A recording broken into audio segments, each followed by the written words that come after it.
नमस्कार दोस्तों, AICC preparation के यूट्यूब चैनल से का स्वागत है। दोस्तों, हम लोग यूपी टेट 2026 के सीडीपी सेशन को देख रहे थे। पिछली वीडियो हम लोगों ने 2013 के पेपर 2 सीडीपी के प्रश्नों को देखा था। आज की वीडियो हम लोग देखेंगे यूपी टेट 2011 के पेपर 1 सीडीपी सेशन को देखेंगे और प्रश्न कैसे कैसे आए थे उसको हम सॉल्व करने का प्रयास करेंगे। तो चलिए शुरू करते हैं। देखिए, पहला प्रश्न लिख रहा है, निम्न कक्षाओं में शिक्षण की खेल विधि आधारित है। मतलब नीचे जो ऑप्शन दिए गए हैं इनमें कौन सा ऐसा है जो खेल विधि पर आधारित है। पहला, शारीरिक शिक्षा कार्यक्रमों के सिद्धांतों पर, शिक्षण की विधियों के सिद्धांतों पर, विकास एवं वृद्धि के मनोवैज्ञानिक सिद्धांत पर। ठीक है, तो राइट आंसर हो जाएगा ऑप्शन नंबर सी। देखिए, विकास और वृद्धि का जो मनोवैज्ञानिक सिद्धांत है वो पूरी तरह से खेल विधि पर, या कह लीजिए खेल विधि पूरी तरह से डेवलपमेंट और ग्रोथ पर आधारित होती है। तो राइट आंसर हो जाएगा ऑप्शन नंबर सी।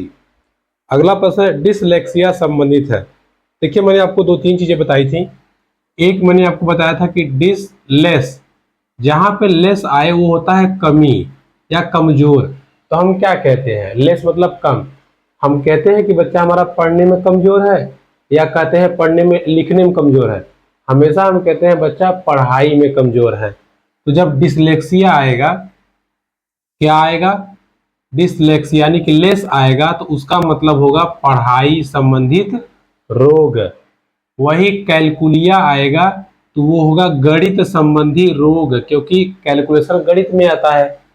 और ग्राफिया आएगा तो लेखन संबंधी, क्योंकि ग्राफ में हमें लिखना होता है। तो इसका सही उत्तर हो जाएगा ऑप्शन नंबर सी, पठन विकार से संबंधित। ठीक है, डिसलेक्सिया मतलब पठन विकार से संबंधित। प्रश्न नंबर 3, विशेष रूप से जरूरतमंद बच्चों की शिक्षा का प्रबंध होना चाहिए। जो मतलब ऐसे बच्चे जिनको कुछ अन्य चीजें भी चाहिए सहायक रूप में, उनकी हम शिक्षा कैसे करेंगे। पहला, दूसरे सामान्य बच्चों के साथ, विशेष विद्यालयों में विशेष विद्यालयों में विशेष शिक्षकों द्वारा। ऐसा नहीं है। अगर विशेष आवश्यकता वाले बच्चे हैं उनकी भी शिक्षा सामान्य बच्चों के साथ होनी चाहिए, साथ ही साथ उनको कुछ अलग समय दिया जाना चाहिए। तो सही उत्तर हो जाएगा ऑप्शन नंबर ए। आप गलती मत कीजिएगा कि विशेष बच्चा है तो विशेष विद्यालय होगा, ऐसा कुछ नहीं है। सभी बच्चे को एक समान माना गया है। प्रश्न नंबर 4, अधिगम के प्रक्रम में अभिप्रेरण सीखने वालों की स्मृति को तेज करता है। अभिप्रेरण मतलब प्रेरणा, मोटिवेशन। पुराने अधिगम से नए अधिगम को विभेदित करता है। एक दिशी रूप में सोचने एवं सीखने वाले को प्रस्तुत करता है। नए सीखने वालों में अधिगम के लिए रुचि का सृजन। बिल्कुल सही है। अभिप्रेरणा और रुचि का संबंध डायरेक्ट है। किसी को मोटिवेट करेंगे तो उसका इंटरेस्ट पैदा होगा, और जिसका इंटरेस्ट पैदा हो जाएगा वो ऑटोमेटिकली उसमें मोटिवेट हो जाएगा। प्रश्न नंबर 5, कक्षा 5 के न्यून दृष्टि वाले बच्चे को, न्यून दृष्टि मतलब जो बच्चा थोड़ा कम देख पाता है, निम्न स्तर कार्य के लिए माफ करना उचित है। उसके दैनिक कार्य में माता पिता एवं मित्रों की सहायता करनी चाहिए। कक्षा में सामान्य रूप से बर्ताव करना चाहिए एवं ऑडियो सीडी के जरिए सहायता प्रदान करनी चाहिए। बिल्कुल सही ऑप्शन है। देखिए, अगर बच्चे के साथ आप कुछ स्पेशल विशेष भी कहेंगे ना, तुम अंधे हो या तुम ये नहीं कर पाओगे, नहीं, तो बच्चा अपने आप को हीन समझने लगेगा और वो पढ़ाई से भागने लगेगा। इसलिए उसके साथ सामान्य व्यवहार कीजिए, वजह तुम भी सीख जाओगे और थोड़ा थोड़ा उसको अलग फैसिलिटी देते जाइए।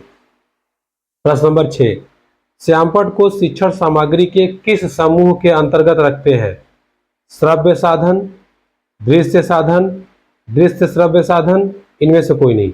श्रव्य साधन, क्या श्यामपट्ट बोलता है, आवाज आती है, नहीं।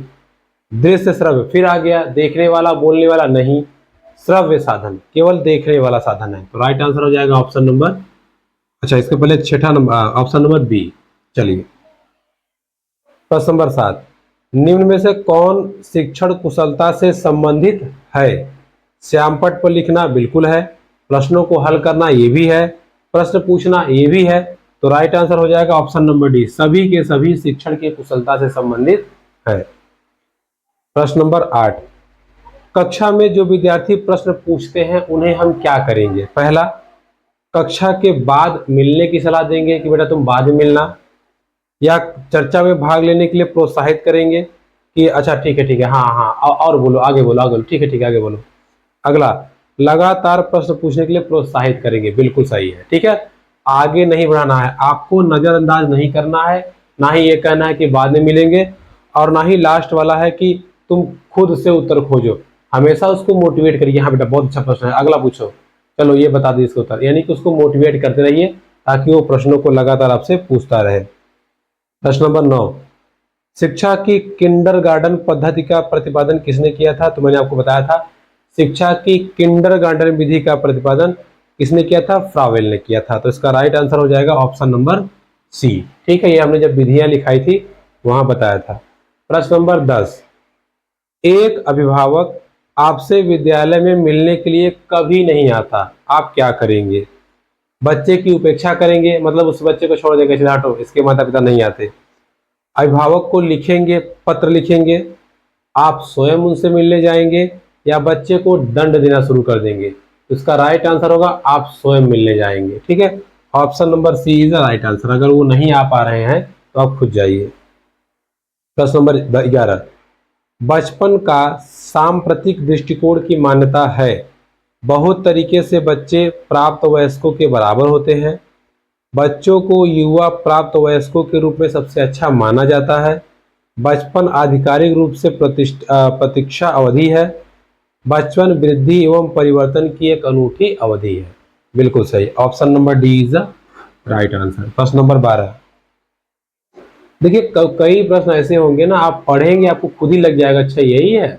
आप केवल बच्चे की तरह सोचिएगा कि उसके लिए लाभकारी क्या होगा। प्रश्न नंबर 12, एक प्रमाणीकृत पठन परीक्षण के लिए कक्षा 5वीं कक्षा को प्रस्तुत करने में शिक्षक को अधिकाधिक परामर्श दिया जाता है कि बच्चों को बोलना परीक्षण बहुत महत्वपूर्ण है तथा वह उसमें अच्छा प्रदर्शन करेगा।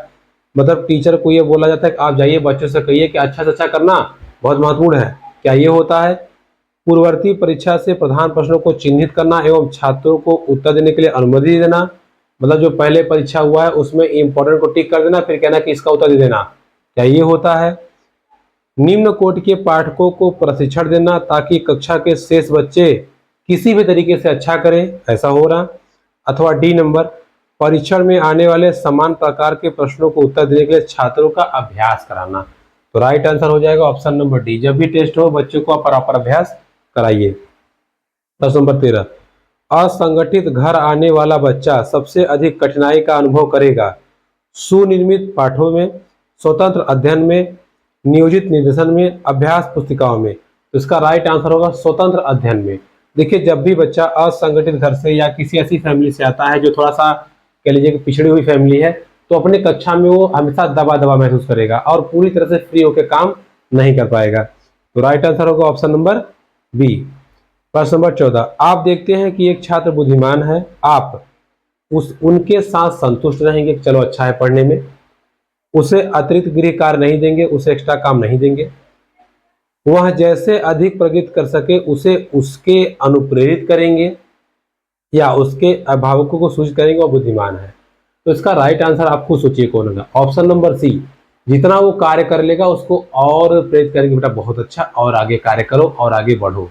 तो इसका राइट आंसर हो जाएगा ऑप्शन नंबर सी।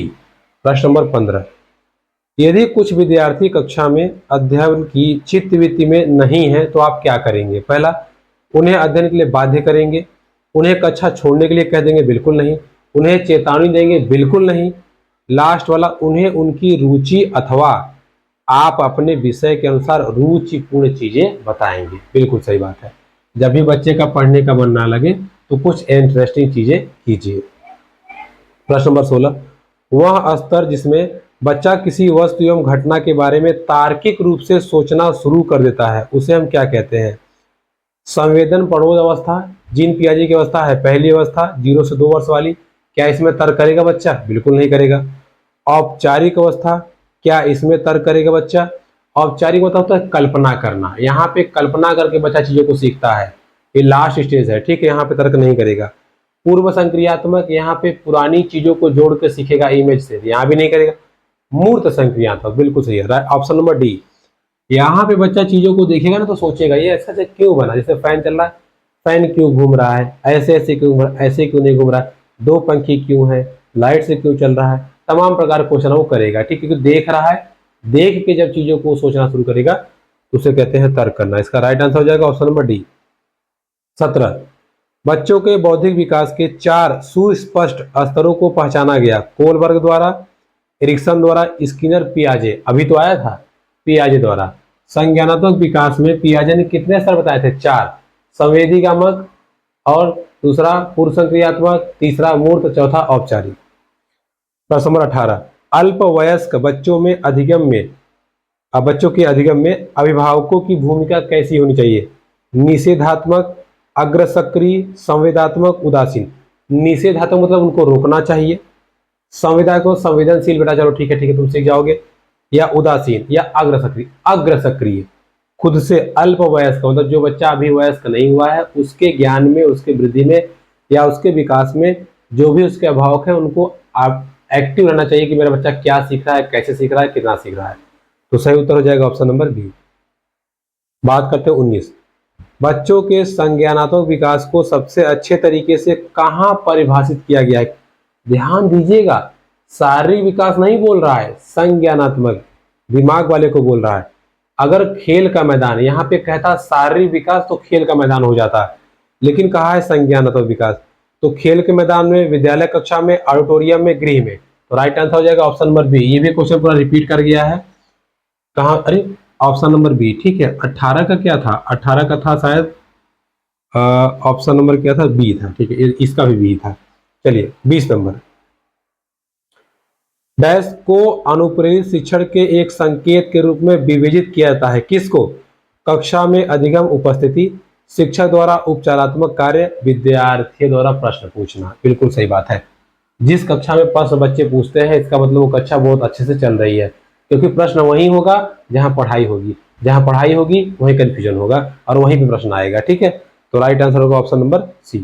प्रश्न नंबर 21, कक्षा में विद्यार्थियों को रुचि बनाए रखने के लिए एक शिक्षक को उचित है श्यामपट्ट का प्रयोग करना, चर्चा करना, कहानी कहना, प्रश्न पूछना। बिल्कुल सही बात है। रुचि बनाए रखने के लिए प्रश्न पूछेंगे, बेटा ऐसा ऐसा क्यों हुआ बेटा, तो बताएगा अच्छा ऐसा ना होता तो ऐसा क्यों होता, तब वो उसका इंटरेस्ट जगेगा, हाँ हाँ हमसे भी सर पूछ सकते हैं, ठीक है। तो इसका सही उत्तर हो जाएगा ऑप्शन नंबर डी। प्रश्न नंबर 22, विद्यार्थियों को विद्यालय में खेलना क्यों उचित है?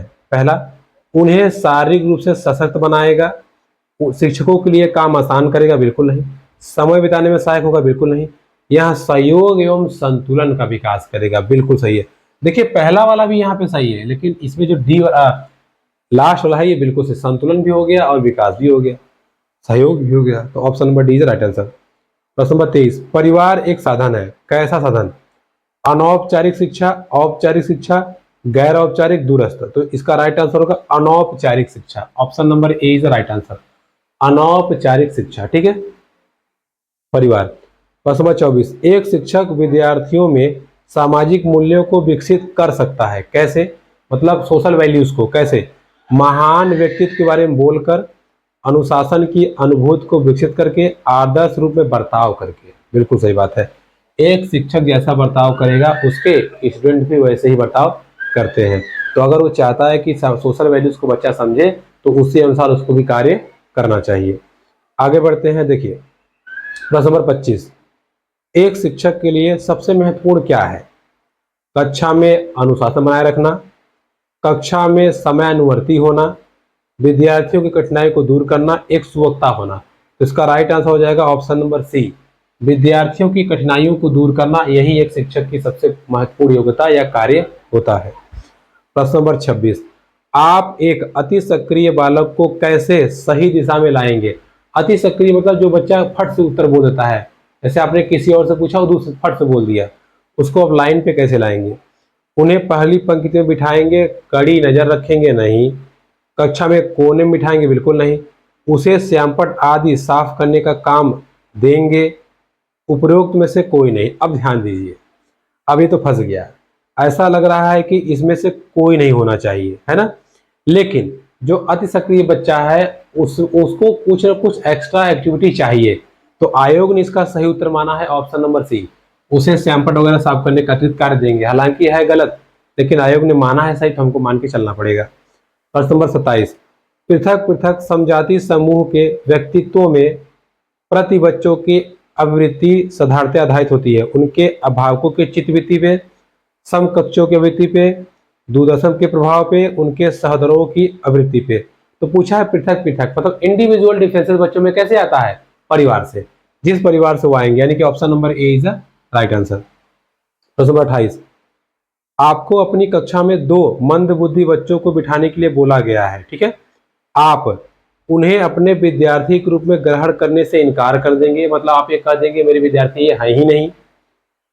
प्रधानाध्यापक को उन्हें किसी और कक्षा में जो कि मंद बुद्धि के लिए विशेष रूप से चिन्हित है में बिठाने के लिए बोलेंगे। ऐसे विद्यार्थियों को सिखाने की तकनीक सीखेंगे या कोई नहीं? तो राइट आंसर होगा option number C. As a teacher आप तकनीक सीखेंगे कि मंद बुद्धि बच्चों को हम कैसे सिखाएंगे और सबके साथ बिठा करके। प्रश्न नंबर 29, एक शिक्षक को साधन संपन्न होना चाहिए, इसका क्या अर्थ है? पहला, उसके पास पर्याप्त धन संपदा होनी चाहिए, ऐसा तो है नहीं। उनका अधिकारियों से उच्च स्तर से संबंध ये भी नहीं है। उनको अपने विद्यार्थियों की समस्याओं को हल करने का पर्याप्त ज्ञान होना चाहिए। एक शिक्षक में ये क्वालिटी बिल्कुल होनी ही चाहिए। तो राइट आंसर हो जाएगा ऑप्शन नंबर सी। आखिरी प्रश्न है 30 नंबर, बच्चों में संवेगात्मक आयोजन प्रभावी होता है कब? व्यक्तित्व निर्माण में, कक्षा शिक्षण में, अनुशासन में या उपरोक्त सभी? तो इसका राइट आंसर हो जाएगा उपरोक्त सभी, ठीक है। संवेगात्मक विकास में सभी के सभी आएंगे, ठीक है। देखिए दोस्तों, चूंकि समय कम है, अभी हमने टेट 2011 को सॉल्व कराया था पेपर फर्स्ट को। अब आइए हम लोग पेपर सेकंड को भी देख लेते हैं और थोड़ा इसको जल्दी करेंगे क्योंकि आखिरी पेपर है, इसको अच्छे से आप अभ्यास कीजिएगा। चलिए, अब पहला प्रश्न क्या कर रहा है, हम कौन सा कर रहे हैं? 2011 सीडीपी पेपर 2 1 हमने कर लिया, अब हम 2 करने जा रहे हैं। पहला प्रश्न, बुनियादी स्तर पर मातृभाषा में शिक्षा देना बेहतर है क्योंकि यह क्या करता है? बच्चों में आत्मविश्वास विकास करेगा, अधिगम को सरल बनाएगा, बौद्धिक विकास में सहायता करेगा, प्राकृतिक वातावरण में बच्चों को सीखने में सहायता करेगा। बिल्कुल सही बात है, बच्चों को लगेगा कि हम घर में ही बैठे हैं अगर मातृभाषा का प्रयोग करेंगे तो। प्रश्न नंबर 2, श्यामपट्ट पर लिखते समय सबसे महत्वपूर्ण क्या है? अच्छी लिखावट है, लेखन में स्पष्टता, या बड़े अक्षरों में लिखना, या छोटे अक्षरों में? तो राइट आंसर हो जाएगा ऑप्शन नंबर बी, एकदम स्पष्ट आप लिखिए, ठीक है। 3 नंबर, आपकी कक्षा में एक छात्र देरी से आता है, आप क्या करेंगे? अभाव को सूचित करेंगे, उसे दंड देंगे, कारण जानने की चेष्टा करेंगे, उस पर कोई ध्यान नहीं देंगे? तो आप हमेशा प्रयास करेंगे कि इसका कारण क्या है, बच्चा लेट क्यों आ रहा है, उसको क्या दिक्कत है, ठीक है। प्रश्न नंबर 4, विद्यालयों में विद्यार्थियों को कैसे अभिप्रेरित करना चाहिए? पहला, चुने गए अध्ययन द्वारा, प्रासंगिक अध्ययन द्वारा, गहन अध्ययन द्वारा, सस्वर अधिगम द्वारा? तो राइट आंसर होगा ऑप्शन नंबर डी, सस्वर अधिगम। बोल रहा है ना कि कैसे प्रेरित करेंगे आप, सस्वर मतलब बोल बोल के अच्छे से उसको समझा के करेंगे, ठीक है। प्रश्न नंबर 5, शिक्षा का उद्देश्य होना चाहिए, क्या होना चाहिए भैया? विद्यार्थियों में व्यवसायिक कुशलता होना तो, बट इतना इंपॉर्टेंट नहीं है। विद्यार्थियों में सामाजिक जागरूकता नहीं, विद्यार्थियों को परीक्षा के लिए तैयार करना नहीं, व्यवहारिक जीवन, बिल्कुल सही बात है। रियलिस्टिक लाइफ, यानी कि व्यवहारिक जीवन में बच्चा कैसे एक दूसरे से इंटरेक्ट करता है, कैसे बिहेव करता है, इसको बताने के लिए सबसे इंपॉर्टेंट है कि बच्चे को शिक्षा दिया जाना चाहिए। Option number D is the right answer. ये तो आसान लग रहा है। प्रश्न नंबर 6, विद्यार्थियों में अवांछित व्यवहार को किंचित परिवर्तित करने में सबसे प्रभावित पद्धति है? पहला, विद्यार्थी को दंड देना, अभिभावकों को ध्यान में इसे लाना, अवांछित व्यवहार को कारण को ढूंढना और उपचार का प्रबंध करना। Option number C is right answer. देखिए, जब भी कोई बच्चे को दिक्कत हो आप कारण ढूंढिए और किसी प्रकार उसको सॉल्व कर दीजिए, आपकी जिम्मेदारी है, ठीक है। आप उसके पेरेंट्स से नहीं कहेंगे, आप उसको दंडित नहीं करेंगे, आप उसको अच्छा से बाहर नहीं करेंगे। प्रश्न नंबर 7, आपको शिक्षक दिवस पर कुछ विद्यार्थियों ने एक बधाई पत्र भेजा है, आप क्या करेंगे? तो आप शिक्षक हैं, आपको बच्चों ने लेटर भेजा बधाई का, आप क्या करेंगे? कुछ नहीं करेंगे, उन्हें धन्यवाद कहेंगे, उन्हें पैसों की बर्बादी नहीं करने के लिए बोलेंगे, या उन्हें शुभकामनाएं देंगे? तो इसका राइट आंसर होगा ऑप्शन नंबर बी, आप उन्हें क्या करेंगे? धन्यवाद देंगे, ठीक है कि बेटा धन्यवाद आपने हमको ये दिया। प्रश्न नंबर 8, जब एक विद्यार्थी असफल होता है तो क्या समझा? देखिए, जब अगर विद्यार्थी फेल हुआ तो ये नहीं माना जाएगा विद्यार्थी फेल हुआ, क्या? देखिए, पद्धति फेल है, शिक्षक असफल है, पाठ्य पुस्तकें असफल है, यह व्यक्तिगत असफलता है। तो ऐसा माना जाता है कि जब एक विद्यार्थी असफल होता है तो पूरी विद्यालय की प्रणाली ही असफल है। लेकिन यहाँ पे 4-5 ऑप्शन दे दिया, पद्धति दे दिया, पाठ्य पुस्तक व्यक्तित्व, तो इसमें मानता है कि एक शिक्षक असफल है, ठीक है। शिक्षक को अपनी पद्धतियों को बदलना चाहिए था और उसको अच्छे से पढ़ाना चाहिए था। अगर यहाँ पे शिक्षक ऑप्शन ना होता तो होता शिक्षण पद्धति उपलब्ध है, ठीक है, मतलब सॉरी क्या कहते हैं कि शिक्षण पद्धति जो है वो गड़बड़ है। प्रश्न नंबर 9, किसी विद्यार्थी की सबसे महत्वपूर्ण विशेषता क्या है? उत्तरदायित्व की अनुभूति, ईमानदारी, सहभागिता या आज्ञाकारिता। तो सबसे महत्वपूर्ण है सहभागिता। विद्यार्थी की जब वो पार्टिसिपेट करेगा तभी तो पढ़ेगा, तो इसका राइट आंसर हो जाएगा ऑप्शन नंबर सी। आगे बढ़ते हैं प्रश्न नंबर 10, आप किसी कक्षा में पढ़ाते हैं और एक विद्यार्थी विषय से असंबद्ध एक प्रश्न पूछता है, आप क्या करेंगे? मान लीजिए आपने गणित पढ़ा रहे हैं, आप एक कोई टीचर बच्चा खड़ा हुआ, उसने विज्ञान का प्रश्न पूछ लिया, अब आप क्या करेंगे? गुस्सा करेंगे, भाग नालायक है, पता नहीं कहाँ प्रश्न पूछता है, गणित है विज्ञान पूछ रहा, बट आप ये करेंगे। अथवा देखिए उसे असंबद्ध प्रश्न पूछने की अनुमति देंगे, आप ये करेंगे कि चलो अच्छा बेटा ये प्रश्न पूछ लो, या उसे असंबद्ध प्रश्न पूछने की अनुमति नहीं देंगे, क्या करेंगे बेटा प्रश्न पूछता है फालतू उल्टा पुल्टा, या उसे गैर अनुशासित समझ कर दंड करेंगे, उसको आप पीटेंगे कि फालतू का पूछ रहा है, या कक्षा के बाद इस प्रश्न का उत्तर देंगे। तो राइट आंसर होगा ऑप्शन नंबर डी, कक्षा के बाद इस प्रश्न का उत्तर देंगे। अब आप कहेंगे ऐसा क्यों है? ध्यान दीजिए, आप पढ़ा कुछ और रहे थे, बच्चा कुछ और पूछ रहा था, तो आप उसको प्यार से बोलते बेटा देखो ये टॉपिक इसका नहीं है, आप पूछना, कक्षा के बाद हम आपको ये बता देंगे, ठीक है। तो क्योंकि अगर आप बताने लग जाएंगे तो क्लास डिस्टर्ब हो जाएगी, तो इसका राइट आंसर हो जाएगा ऑप्शन नंबर डी। प्रश्न नंबर 11, एक प्रसामान्य 12 वर्ष की आयु के बच्चे में सबसे अधिक होना संभव है, क्या होना? कुल प्रेरक समन्वय में कठिनाई, वयस्कों को खुश करने की दुश्चिंता, अब और यहाँ की रुचियों में सीमित करना, समकक्षी के अनुमोदन के लिए बेचैनी। तो राइट आंसर होगा ऑप्शन नंबर डी। देखिए यहाँ से 12 वर्ष 13 वर्ष के बाद बच्चा किशोरावस्था में इंटर करता है, यहाँ पर बच्चा हमेशा अपने आसपास के साथ बैठने का प्रयास करता है या अपने सहपाठियों के साथ बैठने का प्रयास करता है, ठीक है। तो समकक्षी के अनुमोदन के लिए बेचैनी मतलब यही है कि इसमें कुछ कौशलों को सीखता है, जैसे तर्क, आत्मानुशासन, सामाजिक, इन नियमों को सीखता है, तो इसका राइट आंसर हो जाएगा ऑप्शन नंबर डी। प्रश्न नंबर 12, विद्यालय में विद्यार्थियों को भाग जाने का क्या कारण है? कक्षा शिक्षण में रुचि का अभाव, विद्यार्थियों में अध्ययन में रुचि का अभाव, विद्यार्थियों को दंड नहीं देना, समस्या के प्रति शिक्षक की निर्दय अभिवृत्ति। बाप रे बाप, देखिए हमेशा शिक्षक ही बलि का बकरा बनेंगे। अगर बच्चा कुछ भी कर दिया हमेशा दोषी शिक्षक ही होंगे, भले से वो मार खाया हो, घर से भाग गया हो गुस्से में, लेकिन तब भी दोषी शिक्षक होंगे। इसका राइट आंसर क्या हो जाएगा? Option number D. आप एक शिक्षक है लेकिन ये मान के चलिएगा कि आप ही दोषी हैं, तभी आप आंसर सही दे पाएंगे। प्रश्न नंबर 13, विद्यार्थियों में श्रम की पूर्ति या स्फूर्ति का विकास करने के लिए शिक्षक अपने में संप्रवृत्ति दिखाएगा, शिक्षक श्रम के महत्व पर व्याख्यान करेगा नहीं, समय समय पर विद्यार्थियों को श्रम करने का अवसर देना पड़ेगा। लास्ट है उदाहरण, वो सही नहीं होगा, ऑप्शन नंबर सी। प्रश्न नंबर 14, बाल विकास की परिभाषा का अध्ययन क्षेत्र क्या है? मतलब बाल विकास की परिभाषा क्या है? पहला, मानवीय सामर्थ्यों में परिवर्तन का परीक्षण करता है, जीवन की अवधि के दौरान व्यवहार की व्याख्या ढूंढेगा, बच्चों में वयस्क तथा वरिष्ठ नागरिकों की नहीं। लास्ट वाला, बच्चे के संज्ञानात्मक, सामाजिक तथा दूसरे सामर्थ्यों के क्रमिक विकास के लिए उत्तरदायी होना। ये बाल विकास की एकदम बिल्कुल सही डिफिनेशन है। प्रश्न नंबर 15, प्राथमिक शिक्षक के लिए बाल मनोविज्ञान का ज्ञान आवश्यक है, क्यों जरूरी है भैया?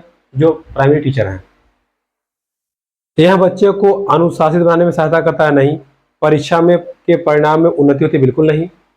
यह बच्चों को अभिप्रेरित करने के लिए सुविधाजनक तरीका है, ये हो सकता है बट नहीं। ऑप्शन नंबर डी, हाँ, यह बच्चों के व्यवहार समझने में शिक्षक को सहायता देता है कि बच्चा कैसे बिहेव करता है, हमें उसको कैसे टैकल करना है, इसमें सहायता करता है। चलिए प्रश्न नंबर 16, मानवीय मूल्यों जो प्रकृति में सार्वत्रिक है के विकास का अर्थ है मतारोपण, अंगीकरण, अनुकरण या अभिव्यक्ति।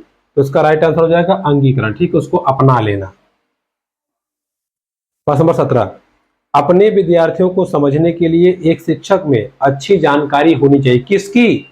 बाल मनोविज्ञान की बिल्कुल होनी चाहिए, बच्चों को समझने की प्रवृत्ति की बिल्कुल होनी चाहिए, विषय वस्तु के प्रति विद्यार्थियों के मत की इसकी भी जानकारी होनी चाहिए, यानी कि ऑप्शन नंबर डी, सबका सब जानकारी होना चाहिए, तभी आप बच्चों को समझ पाएंगे।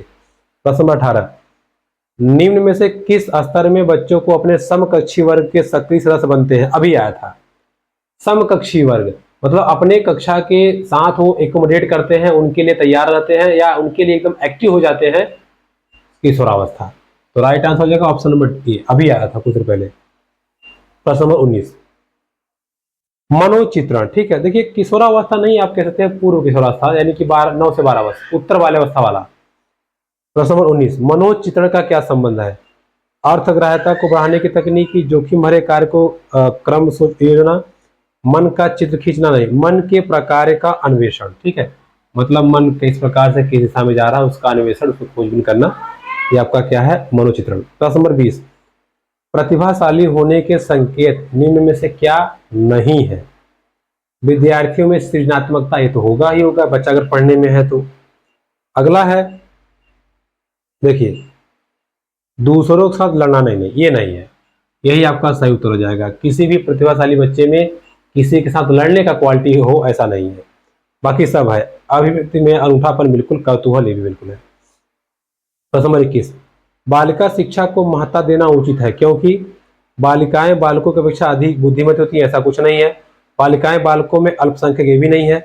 अतीत में बालिकाओं को बुरी तरह विभेद किया जाता है, मानते हैं, लेकिन बट ऐसा रीजन नहीं है।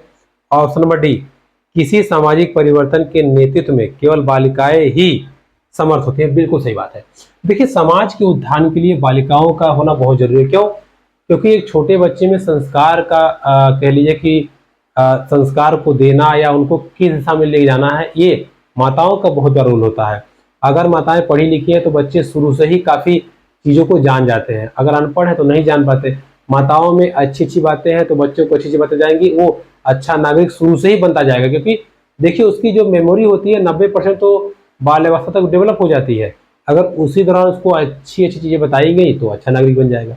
तो समाज परिवर्तन में महिलाओं का बहुत बड़ा रोल हो जाता है। तो सही उत्तर क्या हो जाएगा आपका? ऑप्शन नंबर, कौन सा क्वेश्चन था भाई? 21। ऑप्शन नंबर हो जाएगा आपका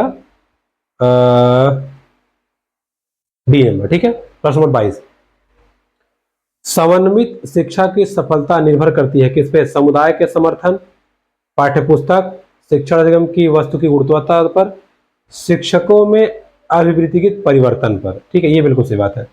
मतलब शिक्षक अगर जैसे जैसे जरूरत पड़ रही है, कहाँ हमें क्या परिवर्तन करना है, क्या शोध करना है, उसी पर आधारित होता है समन्वित शिक्षा।